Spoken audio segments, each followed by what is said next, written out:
The Story of Civilization, Volume 6, The Reformation, by Will Durant, Part 3, Continued, Cassette 1, Side 2. By 1580, Ivan seemed to have triumphed over all his enemies. He had survived several wives, was married to a sixth, and thought of adding another in friendly bigamy. He had 4 children. The first died in infancy, the third, Fyodor, was a half-wit, the fourth, Dmitri, was alleged to have epileptic fits. One day in November 1580, the Tsar, seeing the wife of his second son, Ivan, in what seemed to him immodest attire, reproved and struck her. She miscarried. The Tsarevich reproached his father.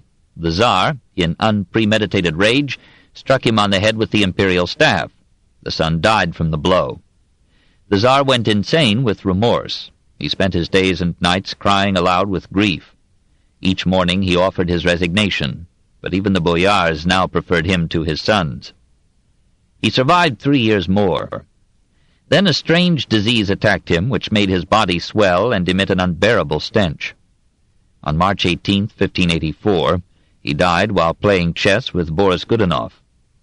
Gossip accused Boris of poisoning him, and the stage was set for grand opera in the history of the Tsars. We must not think of Ivan IV as merely an ogre of brutality. Tall and strong, he would have been handsome but for a broad, flat nose that overlay a spreading mustache and a heavy auburn beard.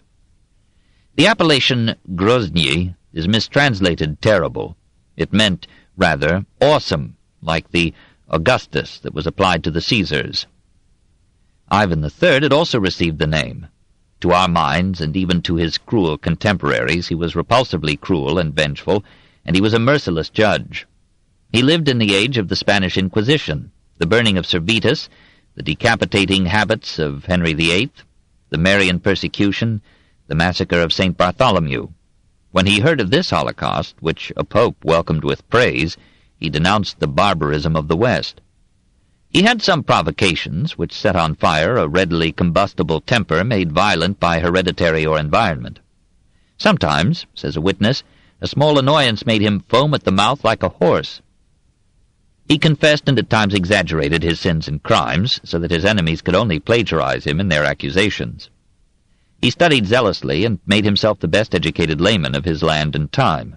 He had a sense of humor and could roar with Jovian laughter, but a sinister cunning showed often in his smile. He paved his hell with wonderful intentions. He would protect the poor and the weak against the rich and the strong. He would favor commerce and the middle classes as checks on the feudal and quarrelsome aristocracy. He would open a door of trade in goods and ideas to the West. He would give Russia a new administrative class not bound, like the boyars, to ancient and stagnant ways.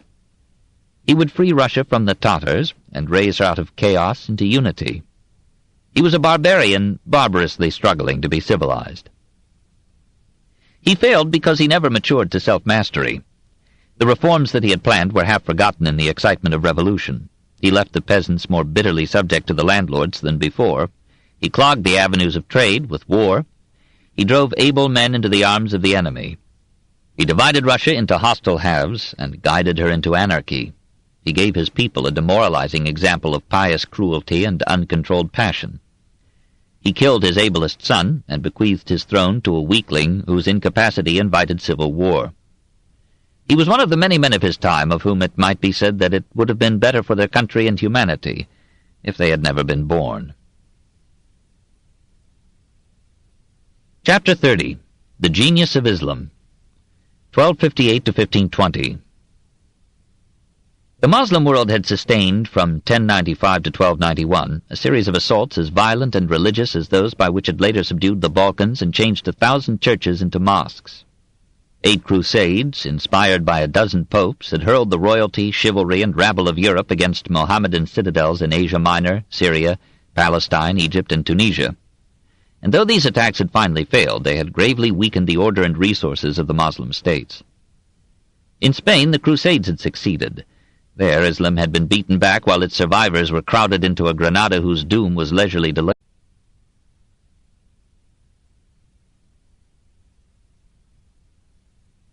Compared with the wild and ruinous descent of the Mongols, from 1219 to 1258, into Transoxiana, Persia, and Iraq.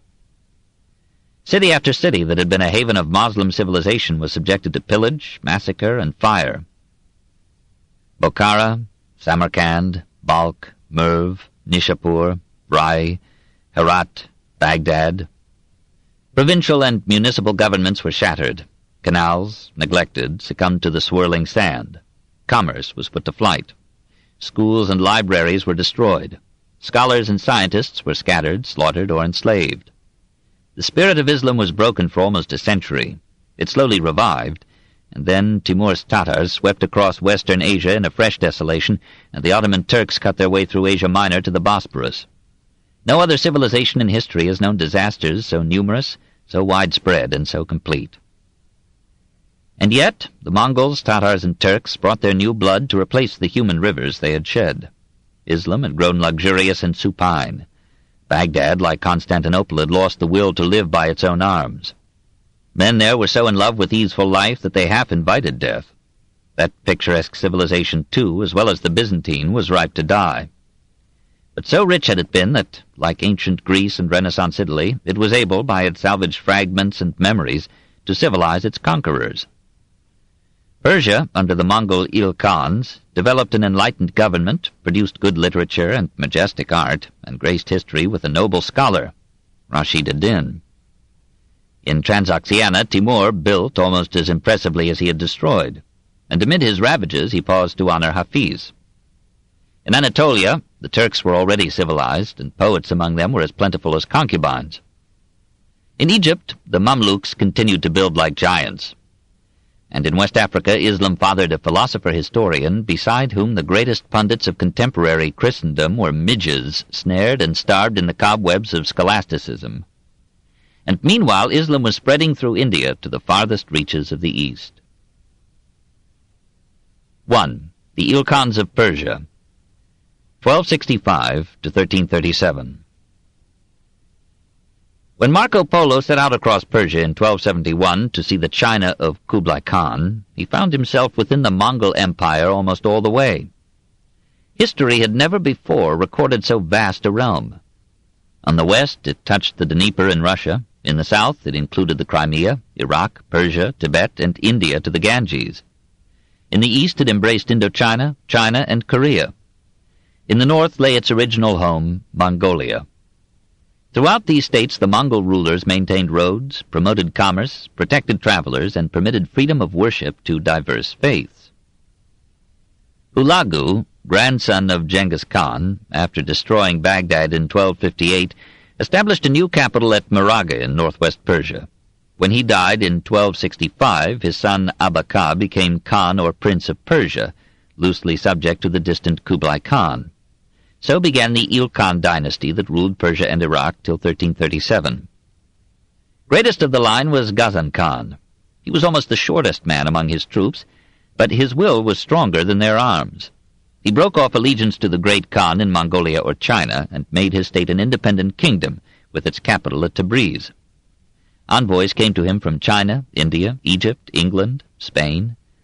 He reformed administration, stabilized the currency, protected the peasants from landlords and robbers, and promoted such prosperity as recalled Baghdad in its proudest days. At Tabriz he built a mosque, 2 colleges, a philosophical academy, an observatory, a library, a hospital. He set aside the revenues of certain lands in perpetuity to support these institutions, and secured for them the leading scholars, physicians, and scientists of the age. He was himself a man of wide culture and many languages, apparently including Latin. For himself he raised a mausoleum so majestic and immense that his death in 1304 seemed a triumphal entry into a nobler home. Marco Polo described Tabriz as a great and glorious city. Fra Odoric in 1320 pronounced it the finest city in the world for trade. Every article is found here in abundance. The Christians here say that the revenue the city pays to its ruler is greater than that which all of France pays to its king. Clavijo in 1404 called it a mighty city abounding in riches and goods, with many fine buildings, magnificent mosques, and the most splendid bathhouses in the world. He calculated the population at 1,000,000 souls. Ujaitu continued the enlightened policies of his brother Ghazan. His reign saw some of the noblest architecture and illumination in Persian history. The career of his chancellor, Rashiduddin Fadlu-Allah, illustrates the prosperity of education, scholarship, and literature at this time. Rashiduddin was born in 1247 at Hamadan, perhaps of Jewish parentage. So his enemies held, citing his remarkable knowledge of Mosaic law. He served Abaka as physician, Ghazan as premier, Ujaitu as treasurer. In an eastern suburb of Tabriz, he established the Rabi Rashidi, or Rashidi Foundation, a spacious university center.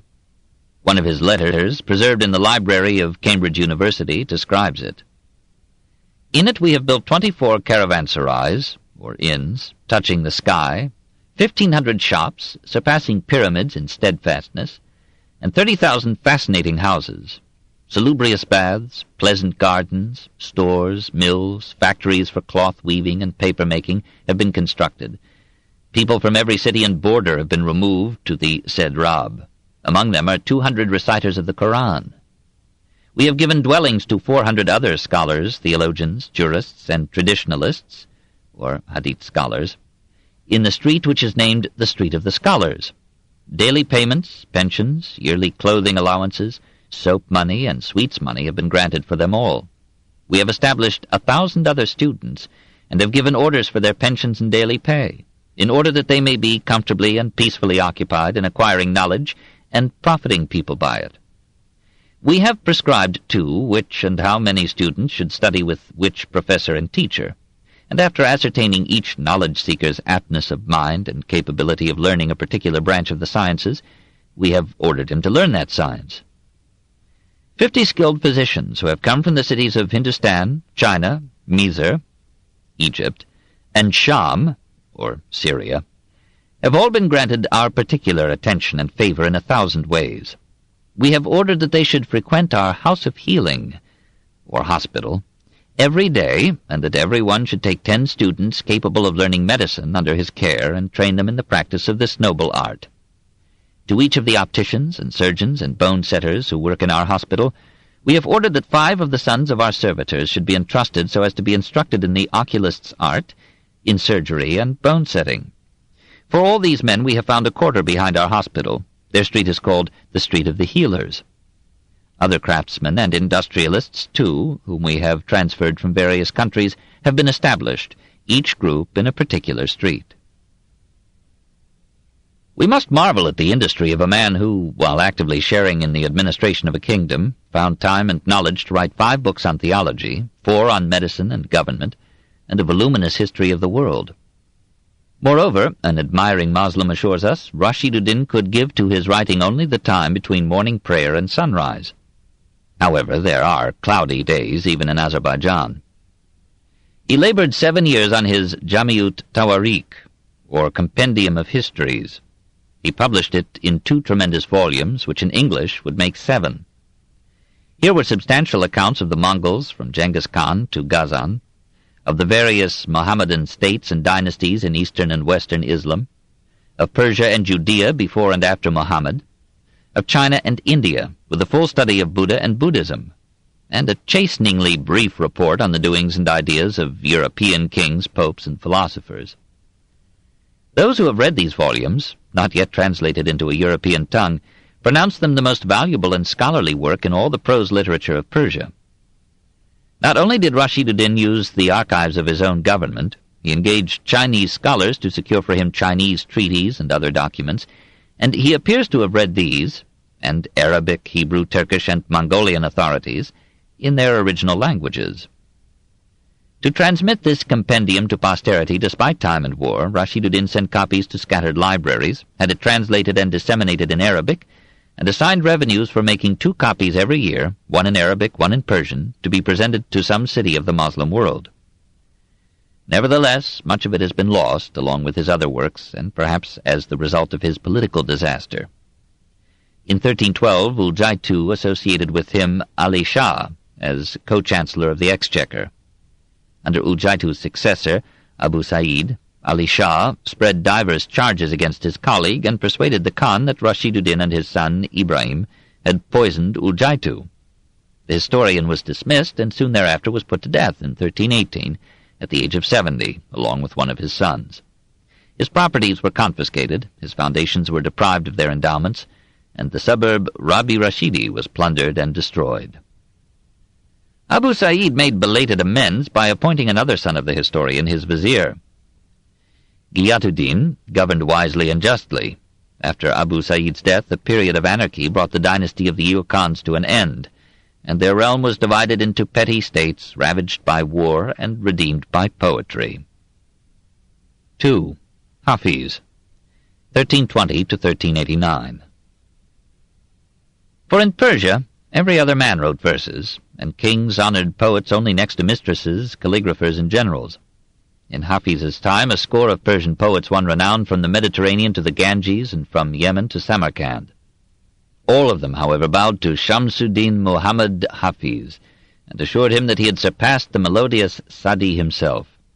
He agreed with this estimate and addressed himself reverently. "I have never seen any poetry sweeter than thine, O Hafez. I swear it by that Koran which thou keepest in thy bosom." Hafez means rememberer.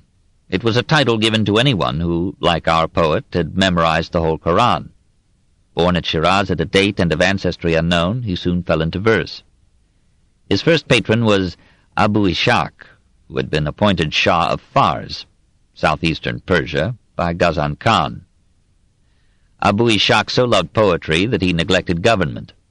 When warned that hostile forces were preparing to attack his capital, Shiraz, he remarked what a fool a man must be to waste so fair a spring on war.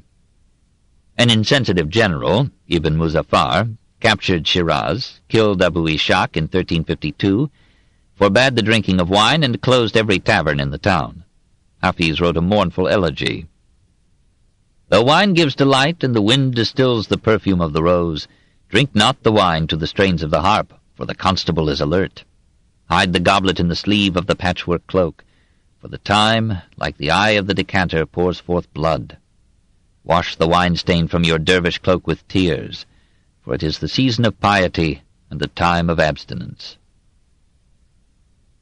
Muzaffar's successor, finding prohibition impracticable, or having discovered that wine-bibbers can be more easily ruled than Puritans, reopened the taverns, and Hafez gave him immortality. He followed Persian conventions in spending so many verses on wine. At times he reckoned a glass of wine as worth more than a virgin's kiss. But even the grape grows dry after 1,000 couplets, and soon Hafez found love, virginal or practiced, indispensable to poetry. "Knowest thou what fortune is? 'Tis beauty's sight obtaining, 'tis asking in her lane for alms, and royal pomp disdaining." No freedom now seems so sweet as love's slavery. Our stay is brief, but since we may attain the glory that is love, do not disdain to hearken to the pleadings of the heart. Beyond the mind, life's secret will remain. Leave then your work and kiss your dear one now. With this rich counsel I the world endow. When spring buds lure, the wind deserts his mill and gently glides to kiss the leafy bough. Belle of Shiraz, grant me but love's demand, and for your mole, that clinging grain of sand upon a cheek of pearl, Hafez would give all of Bokhara, all of Samarkand. If I with fate but once might throw the dice, I'd try a throw, no matter what the price, to have my breath, O love, be one with yours. What need would I have then for paradise? He who of gold and silk your tresses spun, who made the red rose and the white rose one, and gave your cheek to them for honeymoon, can he not patience give to me, his son? He seems at last to have cooled into marriage. If we interpret his subtle verses rightly, he found a wife and had several children before he could quite make up his mind between woman and wine. In some verses he seems to mourn her death. "My lady, that did change this house of mine into a heaven, when that she dwelt therein, from head to foot an angel's grace divine enwrapped her. Pure she was, spotless of sin, fair as the moon her countenance, and wise. Lords of the kind and tender glance, her eyes with an abounding loveliness did shine. Then said my heart, here will I take my rest. This city breathes her love in every part. But to a distant bourne she was addressed. Alas, he knew it not, alas, poor heart. The influence of some cold, malignant star has loosed my hand that held her. Lone and far she journeyeth that lay upon my breast. In any case, he became domesticated, cultivated a quiet privacy, and seldom stirred abroad. He would, he said, let his poems travel for him. He was invited to many a royal court, and was moved for a moment to accept Sultan Ahmed's offer of a home in the royal palace at Baghdad. But his love for Shiraz kept him prisoner. He doubted if paradise itself had streams as lovely or roses as red. He indited a laud now and then to the Persian kinglets of his time in hopes of a gift to ease his poverty. For there were no publishers in Persia to launch one's ink upon public seas, and art had to wait, hat in hand, in the antechambers of nobles or kings. Once, indeed, Hafez almost went abroad. An Indian Shah sent him not only an invitation, but money for the trip. He set out and reached Hormuz on the Persian Gulf. He was about to board a ship when a tempest upset his imagination and enamored him of stability. He returned to Shiraz and sent the Shah a poem in lieu of himself. The Divan, or collected poetry of Hafez, contains 693 poems. Most are odes, some are quatrains, some are unintelligible fragments. They are more difficult than Dante to translate, for they jingle with multiple rhymes which in English would make doggerel, and they teem with recondite allusions that tickled the wits of the time but now lie heavy on the wings of song. Often he can be better rendered in prose. The night was about to fade when, drawn by the perfume of the roses, I went down in the garden to seek, like the nightingale, balm for my fever. In the shadow there gleamed a rose red as a veiled lamp, and I gazed upon its countenance. The rose is lovely only because the face of my beloved is lovely. What were the fragrance of the greensward and the breeze that blows in the garden were it not for the cheek of my beloved, which is like a tulip? In the darkness of the night I sought to unloose my heart from the bonds of thy tresses, but I felt the touch of thy cheek and drank of thy lips. I pressed thee to my breast, and thy hair enveloped me like a flame. I pressed my lips to thine, and yielded up my heart and soul to thee as in ransom. Hafez was one of those blessed and harassed souls who, through art, poetry, imitation, and half-unconscious desire, have become so sensitive to beauty that they wish to worship, with eyes and speech and fingertips, every fair form in stone or paint or flesh or flower, and suffer in stifled silence as beauty passes by. But who find in each day's fresh revelation of loveliness or grace some forgiveness for the brevity of beauty and the sovereignty of death. So Hafez mingled blasphemies with his adoration, and fell into angry heresies, even while praising the Eternal One as the source from which all earthly beauty flows. Men have sought to make him respectable by interpreting his wine as spiritual ecstasy, his taverns as monasteries, his flames as the divine fire. It is true that he became a Sufi and a sheikh, assumed the dervish robe, and wrote poems of misty mysticism, but his real gods were wine, woman, and song.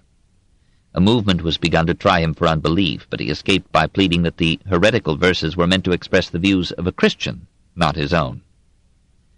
And yet he wrote, "O zealot, think not that you are sheltered from the sin of pride, for the difference between the mosque and the infidel church is but vanity," where infidel, of course, means Christian. Sometimes it seemed to Hafez that God was but a figment of man's hope. And he who draws us in these flashing days, whom we adore, though we know whom he slays, he well may sorrow, for when we are gone, he too will vanish in that selfsame blaze. When he died, his orthodoxy was so doubtful and his hedonism so voluminous that some objected to giving him a religious funeral, but his friends saved the day by allegorizing his poetry. A later generation enshrined his bones in the garden, the Hafiziyah, flaming with the roses of Shiraz, and the poet's prediction was fulfilled, that his grave would become a place of pilgrimage for the freedom lovers of all the world. On the alabaster tombstone was engraved one of the master's poems, profoundly religious at last. "Where are the tidings of union, that I may arise? Forth from the dust I will rise up to welcome thee. My soul, like a homing bird yearning for paradise, shall arise and soar, from the snares of the world set free. When the voice of thy love shall call me to be thy slave, I shall rise to a greater far than the mastery of life and the living, time and the mortal span. Pour down, O Lord, from the clouds of thy guiding grace, the rain of a mercy that quickeneth on my grave, before, like dust that the wind bears from place to place, I arise and flee beyond the knowledge of man.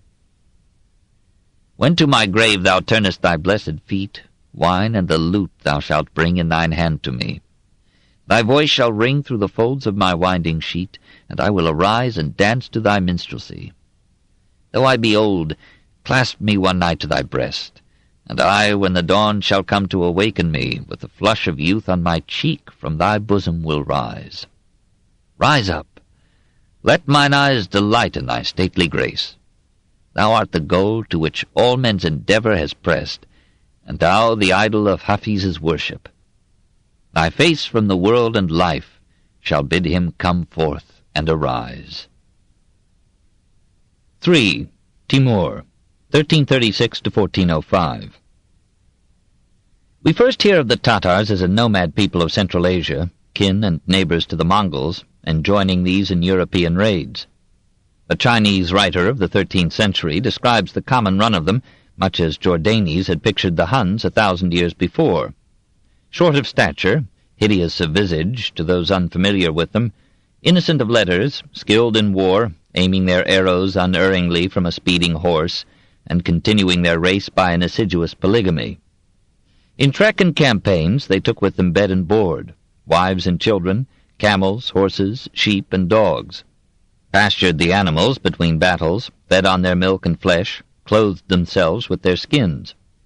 They ate gluttonously when supplies were plentiful, but they could bear hunger and thirst, heat and cold, more patiently than any people in the world. Armed with arrows, sometimes tipped with flaming naphtha, and cannon, and all the medieval mechanisms of siege, they were a fit and ready instrument for a man who dreamed of empire with his mother's milk. When Genghis Khan died in 1227, he divided his dominions among his 4 sons. To Jagatai he gave the region around Samarkand, and the name of this son came to be applied to the Mongol or Tatar tribes under his rule. Timur, that is, Iron, was born at Kesh in Transoxiana, to the emir of one such tribe. According to Clavijo, the new scourge of God assumed this function precociously. He organized bands of young thieves to steal sheep or cattle from nearby herds. In one of these enterprises he lost the 3rd and 4th fingers of his right hand. In another he was wounded in the heel, and so limped the rest of his life. His enemies called him Timuri Lang, Timur the Lame, which careless Occidentals like Marlowe made into Tamerlane or Tamerlane.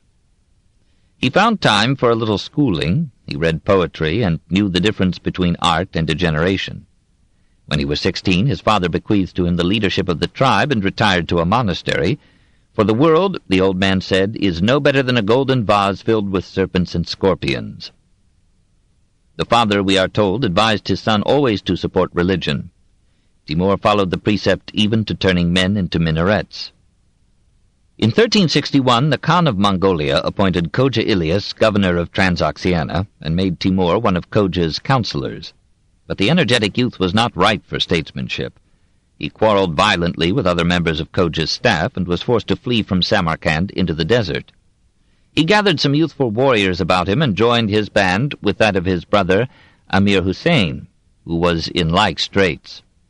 Wandering from one hiding place to another, they were hardened in body and soul by danger, homelessness, and poverty, until they were raised to moderate fortune by being employed to suppress revolt in Sistan. So ripened, they declared war on Khoja, deposed and slew him, and became joint rulers at Samarkand over the Jagatai tribes in 1365. 5 years later, Timur connived at the assassination of Amir Hussein and became sole sultan. In 769, reads his dubious autobiography, meaning 1367, I entered my 33rd year, and being of restless disposition, I was much inclined to invade some of the neighboring countries. Resting at Samarkand during the winters, he marched forth almost every spring in a new campaign. He taught the towns and tribes of Transoxiana to accept his rule docilely. He conquered Khorasan and Sistan, and subdued the rich cities of Herat and Kabul. He discouraged resistance and revolt by savage punishments. When the city of Sabzawar surrendered after a costly siege, he took 2,000 captives, piled them alive one upon another, compacted them with bricks and clay, and erected them into a minaret, so that men, being apprised of the majesty of his wrath, might not be seduced by the demon of arrogance. So the matter is reported by a contemporary panegyrist. The town of Ziri missed the point and resisted. The heads of its citizens made more minarets. Timur overran Azerbaijan, took Luristan and Tabriz, and sent their artists to Samarkand. In 1387 Isfahan yielded and accepted a Tatar garrison, but when Timur had gone, the population rose and slew the garrison. He returned with his army, stormed the city, and ordered each of his troops to bring him the head of a Persian. 70,000 Isfahan heads, we are told, were set on the walls, or were made into towers to adorn the streets. Appeased, Timur reduced the taxes that the city had been paying to its governor. The remaining towns of Persia paid ransom quietly. At Shiraz in 1387, says a tradition too pretty to be trusted, Timur summoned to his presence the town's most famous citizen, and angrily quoted to him the lines which had offered all Bokhara and Samarkand for the mole on a lady's cheek. "With the blows of my lustrous sword," Timur is said to have complained, "I have subjugated most of the habitable globe to embellish Samarkand and Bokhara, the seats of my government, and you, miserable wretch, would sell them both for the black mole of a Turk of Shiraz." Hafez, we are assured, bowed low and said, "Alas, O Prince, it is this prodigality which is the cause of the misery in which you find me." Timur so relished the reply that he spared the poet and gave him a handsome gift. It is regrettable that no early biographer of Timur mentions this charming incident. While Timur was in South Persia, word was brought to him that Tukatmish, Khan of the Golden Horde, had taken advantage of his absence to invade Transoxiana, and even to sack that picturesque Bokhara which Hafez had valued at half a mole. Timur marched 1,000 miles north, consider the commissary problems involved in such a march, and drove Tukatmish back to the Volga. Turning south and west, he raided Iraq, Georgia, and Armenia, slaughtering en route the heretical Sayyids, whom he branded as misguided communists. He took Baghdad in 1393 at the request of its inhabitants, who could no longer put up with the cruelty of their Sultan Ahmed ibn Uwais. Finding the old capital in decay, he bade his aides rebuild it. Meanwhile, he added some choice wives to his harem and a celebrated musician to his court. Ahmed found asylum in Brusa with the Ottoman Sultan Bajazet I. Timur demanded Ahmed's extradition. Bajazet replied that this would violate Turkish canons of hospitality. Timur would have advanced at once upon Brusa, but Tukatmish had again invaded Transoxiana. The angry Tatar swept across South Russia, and, while Tukatmish hid in the wilderness, he sacked the Golden Horde's cities of Sarai and Astrakhan. Unresisted, Timur marched his army westward from the Volga to the Don, and perhaps planned to add all Russia to his realm. Russians of all provinces prayed feverishly, and the Virgin of Vladimir was borne to Moscow between lines of kneeling suppliants who cried out, "Mother of God, save Russia!" The poverty of the steppes helped to save it. Finding little to plunder, Timur turned back at the Don and led his weary and hungry soldiers back to Samarkand between 1395 and 1396. In India, said all reports, there was wealth enough to buy 100 Russias. Proclaiming that Moslem rulers in North India were too tolerant of Hindu idolatry, and that all Hindus must be converted to Mohammedanism, Timur, aged 63, set out for India at the head of 92,000 men. This in 1398. Near Delhi he met the army of its Sultan Mahmud, defeated him, slaughtered 100,000 prisoners, pillaged the capital, and brought back to Samarkand all that his troops and beasts could carry of the fabled riches of India.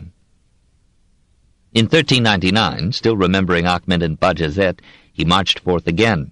He crossed Persia to Azerbaijan, deposed his wastrel son as governor there, hanged the poets and ministers who had seduced the youth into revelry, and re-devastated Georgia. Entering Asia Minor, he besieged Sivas, resented its long resistance, and, when it fell, had 4,000 Christian soldiers buried alive. Or were such stories war propaganda? Wishing to protect his flank while attacking the Ottomans, he sent an envoy to Egypt proposing a non-aggression pact. The Sultan al-Malik imprisoned the envoy and hired an assassin to kill Timur. The plot failed. After reducing Aleppo, Hims, Baalbek, and Damascus, the Tatar moved on to Baghdad, which had expelled his appointees. He took it at great cost, and ordered each of his 20,000 soldiers to bring him ahead. It was done, or so we are told. Rich and poor, male and female, old and young, paid this head tax, and their skulls were piled in ghastly pyramids before the city's gates. This in 1401. Moslem mosques, monasteries, and nunneries were spared. Everything else was sacked and destroyed so thoroughly that the once brilliant capital recovered only in our time by the grace of oil. Feeling now reasonably sure on left and right, Timur sent Bajazet a final invitation to submit. The Turk, made too confident by his triumph at Nicopolis in 1396, retorted that he would annihilate the Tatar army and would make Timur's chief wife his slave. The two ablest generals of the age joined battle at Ankara in 1402. Timur's strategy compelled the Turks to fight when exhausted by a long march. They were routed. Bajazet was taken prisoner. Constantinople rejoiced. Christendom was for half a century saved by the Tatars from the Turks. Timur continued Europeward to Brusa, burned it, and carried away its Byzantine library and silver gates. He marched to the Mediterranean, captured Smyrna from the Knights of Rhodes, butchered the inhabitants, and rested at Ephesus. Christendom trembled again. The Genoese, who still held Chios, Phocaea, and Mytilene, sent in their submission and tribute. The Sultan of Egypt released the Tatar envoy and entered the distinguished company of Timur's vassals. The conqueror returned to Samarkand as the most powerful monarch of his time, ruling from Central Asia to the Nile, from the Bosporus to India. Henry IV of England sent him felicitations. France sent him a bishop with gifts. Henry III of Castile dispatched to him a famous embassy under Ruy González de Clavijo. It is to Clavijo's detailed memoirs that we owe most of our knowledge of Timur's court. He left Cadiz on May 22, 1403, traveled via Constantinople, Trebizond, Erzurum, Tabriz, Tehran, here first mentioned by a European, Nishapur, and Mashhad, and reached Samarkand on August 31, 1404. He had with some reason expected to find there only a horde of hideous butchers. He was astonished at the size and prosperity of Timur's capital, the splendor of the mosques and palaces, the excellent manners of the upper class, the wealth and luxury of the court, the concourse of artists and poets celebrating Timur. The city itself, then over 2,000 years old, had some 150,000 inhabitants, and most noble and beautiful houses, and many palaces embowered among trees. Altogether, and not including the extensive suburbs, Clavijo reckoned Samarkand to be rather larger than Seville. Water was piped into the houses from a river that ran by the city, and irrigation canals greened the hinterland. There the air was fragrant with orchards and vineyards. Sheep grazed, cattle ranged, lush crops grew. In the town were factories that made artillery, armor, bows, arrows, glass, porcelain, tiles, and textiles of unsurpassed brilliance, including the karimza, or red dye that gave its name to crimson. Working in shops or fields, dwelling in houses of brick or clay or wood, or taking their ease urbanely on the riverside promenade, were Tatars, Turks, Arabs, Persians, Iraqi, Afghans, Georgians, Greeks, Armenians, Catholics, Nestorians, Hindus, all freely practicing their rites and preaching their contradictory creeds. The principal streets were bordered with trees, shops, mosques, academies, libraries, and an observatory. A great avenue ran in a straight line from one end of the city to the other, and the main section of this thoroughfare was covered with glass. Clavijo was received by the Tatar emperor on September 8th. He passed through a spacious park, wherein were pitched many tents of silk, and pavilions hung with silk embroideries. The tent was the usual abode of the Tatar. Timur himself, in this park, had a tent 300 feet in circumference. But there were palaces there, too, with floors of marble or tile, and sturdy furniture inset with precious stones, or sometimes altogether made of silver or gold. Clavijo found the monarch seated cross-legged on silken cushions under the portal of a most beautiful palace, facing a fountain that threw up a column of water which fell into a basin wherein apples bobbed incessantly. Timur was dressed in a cloak of silk and wore a high, wide hat studded with rubies and pearls. He had once been tall, vigorous, and alert. Now, aged 68, he was bent, weak, ailing, almost blind. He could barely raise his eyelids to see the ambassador. He had acquired as much culture as a man of action could bear. He read history, collected art and artists, befriended poets and scholars, and could on occasion assume elegant manners. His vanity equaled his ability, which no one exceeded in that time. Contradicting Caesar, he reckoned cruelty a necessary part of strategy. Yet, if we may believe his victims, he seems to have been often guilty of cruelty as mere revenge. Even in civil government he conferred death lavishly, as to a mayor who had oppressed a city, or a butcher who had charged too much for meat. He excused his harshness as needed in ruling a people not yet reconciled to law, and he justified his massacres as means of forcing disorderly tribes into the order and security of a united and powerful state. But like all conquerors, he loved power for its own sake, and spoils for the grandeur they could finance. In 1405 he set out to conquer Mongolia and China, dreaming of a half-world state that would wed the Mediterranean to the China Sea. His army was 200,000 strong, but at Otrar, on the northern border of his realm, he died. His last orders were that his troops should march on without him, and for a while his white horse, saddled and riderless, paced the host. But his soldiers well knew that his mind and will had been half their might. Soon they turned back, mourning and relieved, to their homes. His children built for him at Samarkand the majestic Gur-Emir, or Mausoleum of the Emir, a tower crowned with a massive bulbous dome and faced with bricks enameled in lovely turquoise blue. His empire crumbled with his brain. The western provinces almost at once fell away, and his progeny had to content themselves with the Middle East. The wisest of this Timurid line was Shah Rukh, who allowed his son Ulugh to govern Transoxiana for Samarkand, while he himself ruled Khorasan from Herat. Under these descendants of Timur, the two capitals became rival centers of a Tatar prosperity and culture equal to any in Europe at the time, from 1405 to 1449. Shah Rukh was a competent general who loved peace, favored letters and art, and founded a famous library at Herat. Herat, wrote a Timurid prince, is the garden of the world. This book is continued on Cassette 2, Side 1.